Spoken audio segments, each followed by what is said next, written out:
안녕하세요. 이번 시간에 살펴볼 작품은 박두진의 도봉입니다. 도봉은 가을 도봉산을 배경으로 해서 인생의 쓸쓸함과 어떤 고독감, 그리움을 드러낸 작품인데요. 먼저 읽기 전 활동을 통해서 작품의 중요한 부분을 어떻게 봐야 되는지 살펴보도록 하겠습니다.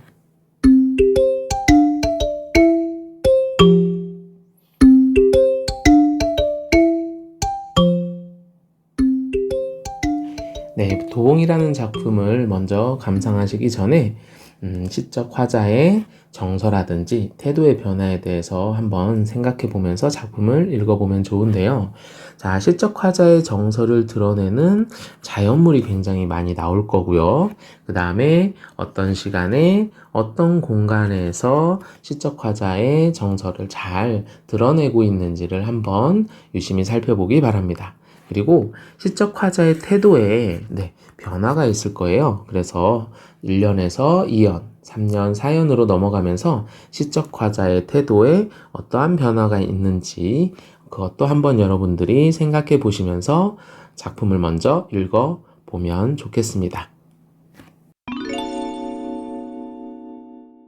네, 박두진의 도봉 우리 작품 읽어봤으니까 같이 한번 살펴보도록 하겠습니다. 자, 박두진의 도봉에서 첫 번째 1년부터 쭉 이렇게 내려보면 여러분들이 읽어서 알겠지만 굉장히 적막하다, 무겁다 라는 것을 알 수 있습니다. 우선 시적 화자가 있는 공간, 시간적, 공간적 공간이 어딘지 우리가 한번 살펴봐야 되겠죠. 우선 1년에 산새도 날아와 우짖지 않고, 자, 산새가 울지 않는 곳입니다.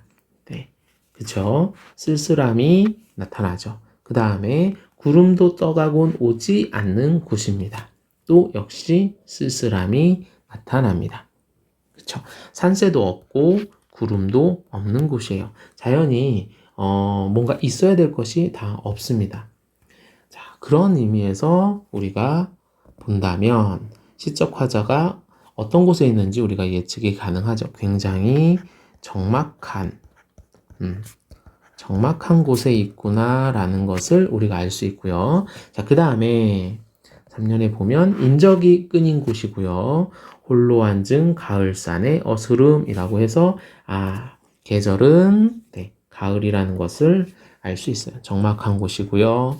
그 다음에 지금 현재 있는 곳이 가을산이라는 것도 알 수 있습니다. 자, 시적 화자가 있는 곳이 적막한 곳 가을산이고, 그 다음에 시간적인 것을 봤더니 가을산의 어스름이라고 되어 있는 것으로 봐서 그쵸, 뭔가 해질 무렵이구나 라는 것도 알 수 있습니다. 해가 질 무렵이다 라는 것도 시간적인 배경도 알 수 있어요. 자, 이렇게 시간적인 공간적인 배경을 쫙 이렇게 합쳐놨더니 적막하고 가을산이고 해가 질 무렵, 여기에서 느낄 수 있는 기본적인 정서는 그렇죠, 고독, 적막, 여기에선 외로움, 이러한 것들의 정서를 느낄 수 있는 곳입니다.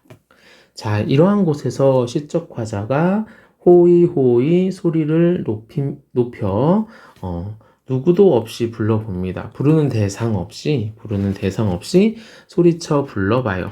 혹시나 하는 마음일 수도 있겠고요. 그런데 이렇게 불러본다라는 것 자체가 지금 현재 시적 화자가 굉장히 고독한 상황이라는 것을 알 수 있어요.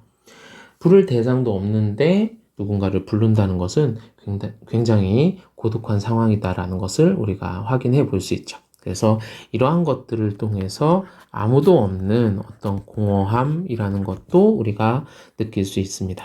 자, 그 울림은, 이렇게 불렀던 그 울림은 헛되이라는 표현이 나오죠. 이렇게 헛되이 빈 골고를 되돌아 올 뿐이다 라고 되어 있습니다. 그래서 고독을 벗어나기 위해서 외쳤지만 오히려 외로움을 확인하는 꼴만 된 겁니다. 아무도 대답을 해주지 않고 메아리가 쳐서 본인이 얼마나 외로운지 확인만 하게 됐어요. 자, 시간이 지나가고 산끈을 길게 느리며 붉게 해는 넘어갔습니다. 자, 해가 넘어가서 시간이 경과했다라는 것을 우리가 생각해 볼 수 있고요. 오히려 그 시간이 경과함에 따라서 시적 화제 외로움은 조금씩 해소되는 것이 아니라 더 심화되는 거예요. 점점 그 외로움이 강해진다라고 볼 수 있겠습니다. 자, 위에 우리 붉게 해가 넘어갔으면 해가 사라졌다는 거예요. 그쵸? 어떤 소멸의 이미지도 나타나고, 해가 사라지니까 자연스럽게, 그렇죠. 밤이 옵니다. 황혼과 함께 이어 별과 밤은 오리니 라고 하면서 시적 화자의 쓸쓸함을 더하는 시간적 배경으로 바뀌게 되죠. 그래서 굉장히 상황이 좋지 않은 것을 우리가 확인할 수 있습니다. 자, 이러한 상황에서 생은 오직 갈수록 쓸쓸하고 사랑은 한각 괴로울 뿐이라고 해서 쓸쓸함과 괴로운 정서를 아주 직설적으로 표현을 해주면서 시적 화자의 정서가 어떤지 우리 생각해 볼 수 있어요. 자, 그런데 그렇게 괴로울 뿐이지만 그대를 위하여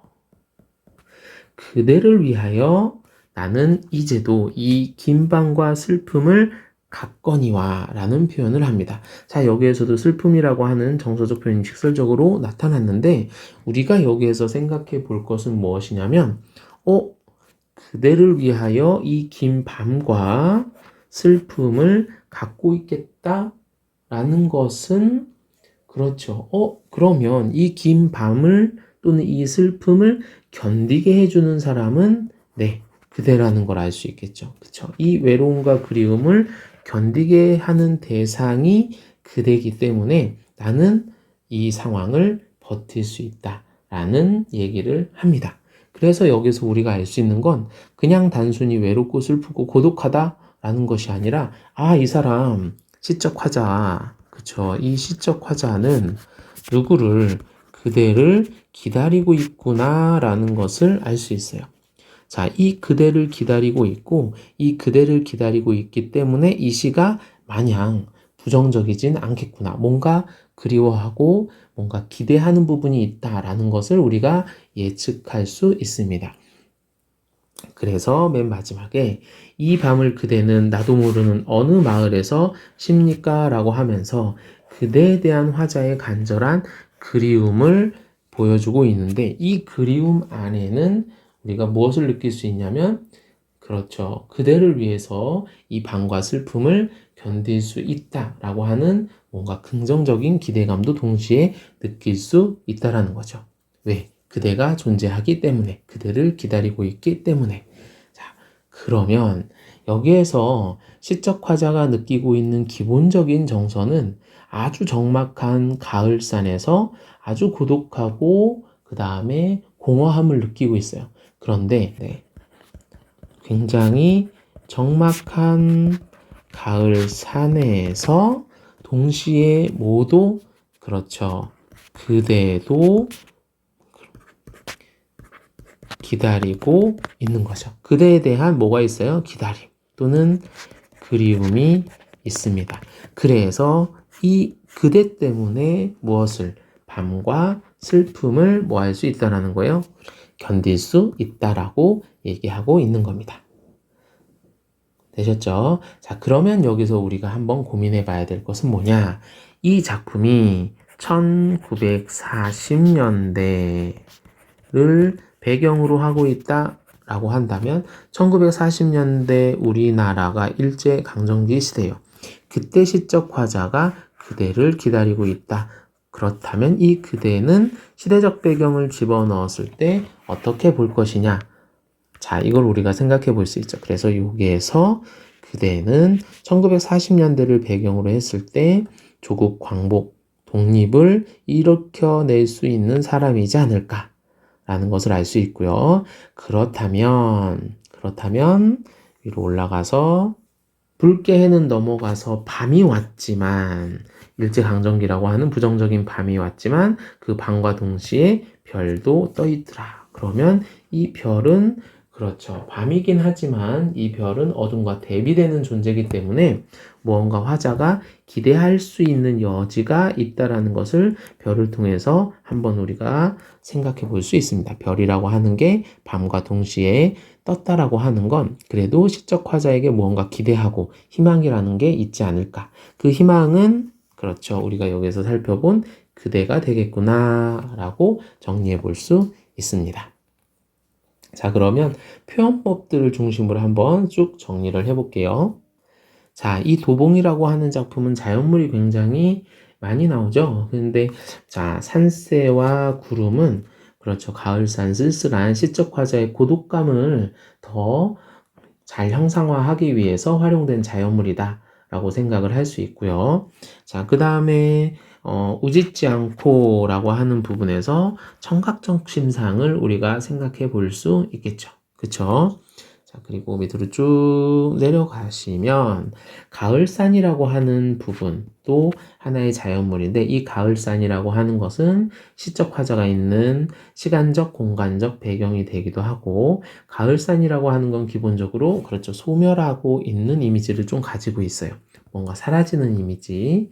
자, 이 뭔가 사라지는 이미지는 밑에 뭐랑도 연결이 되냐면 붉게 해는 넘어가고 라고 하는 부분에서도 뭔가 소멸의 이미지가 등장을 하죠. 자, 그 다음에 중간에 나와 있는 이 호이호이라고 하는 부분에서 우리는 의성어를 사용해서 청각적 심상을 사용했다라는 것도 알 수 있고 고독감을 조금 더 심화시키는 소리이다. 이렇게 정리를 해볼 수 있습니다. 자, 그리고 그대라고 하는 부분에서 우리는 이건 이제 표현이라기보다는 내용을 전제한다면 뭔가 세상을 구해줄 존재 또는 조국, 민족, 사랑하는 사람, 어떤 절대자 이렇게 우리가 살펴볼 수 있겠죠. 자, 이 시는 이 전체적인 이 시의 흐름은 시상 전개 방식이라고 하죠. 시가 어떻게 전개되었는지 시상 전개 방식을 한번 살펴보면 네, 어떻게 되죠? 시간의 흐름에 따라 시상이 전개되죠. 해가 넘어가고 별이 뜨는 밤이 되고 그렇죠. 그래서 시상 전개 방식은 시간의 흐름이다라는 것을 우리가 체크해 볼 수 있습니다.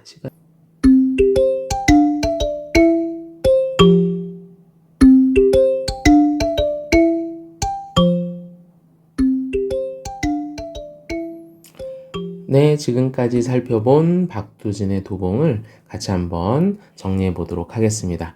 우선 박두진의 도봉에서 시간적 배경과 공간적 배경, 시간적 배경과 공간적 배경이 굉장히 중요했죠. 그래서 시간적 배경에서는 우리가 가을이라는 것을 알 수 있었고요. 가을산이었으니까. 자, 그 다음에 해가 떨어지는 시간쯤, 그 다음에 뭐 산그늘이 있다, 붉게 해가 넘어가는 시간이었고 황혼이 오고 밤이 되었습니다. 그래서 시간적 배경에서 어떠한 무거운 느낌을 좀 받을 수 있었고요. 자, 그 다음에 공간적 배경에서는 인적이 끊인 곳이었고 그 다음에 가을산이라는 점, 그 다음에 호이호이 소리를 냈지만 빈 골을 돌아서 메아리만 쳤다라고 하는 점에서 어떤 적막함, 그 다음에 공허함 등을 느낄 수 있는 공간이었습니다. 이런 시간적 공간과 그 다음에 시간과 공간적 배경을 통해서 우리는 시적 화자가 기다리고 있는 그대의 부재로 인해서 어떤 외로움과 고독감, 적막감을 잘 효과적으로 표현해주고 있다라는 점을 알 수 있고요. 자, 그 다음에 이 그대는 우리가 앞에서도 살펴봤지만 굉장히 힘든 현실이고 힘든 상황이지만 이 그대를 기다림으로써 그대를 기다릴 수 있기 때문에 긴 밤과 슬픔을 갖고 있다라는 표현을 통해서 우리를 견디게 하는 대상이구나, 또 기다림의 대상이기도 하다라는 것을 알 수 있었습니다.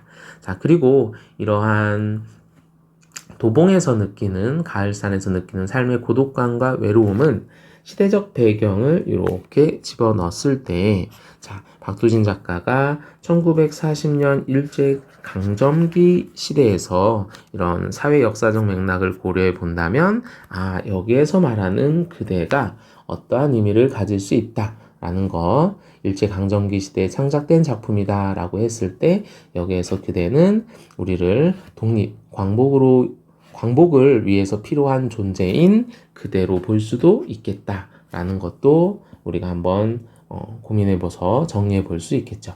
그래서 이 작품에서 우리는 어떤 가을산에서 느끼는 삶의 고독감과 그리움이라고 하는 정서도 체크해 볼 수 있고요. 시대적 배경을 집어넣는다면 이 고독감과 그리움이 어떠한 시대적 배경에서 나타났느냐를 생각해 볼 수 있기 때문에 그렇다면 일제강점기 시대 우리 민족이 정말 민족 말살 정책으로 아주 힘들 무렵에 작가는 왜 이런 작품을 썼을까라고 우리가 한번 생각해 보면 여기에서 말하는 그대가 우리에게는 희망 또는 독립, 그 다음에 우리나라를 찾기 위해서 필요한 어떤 존재, 이렇게 우리가 상징적 의미로 또 생각해 볼 수 있습니다. 수고하셨습니다.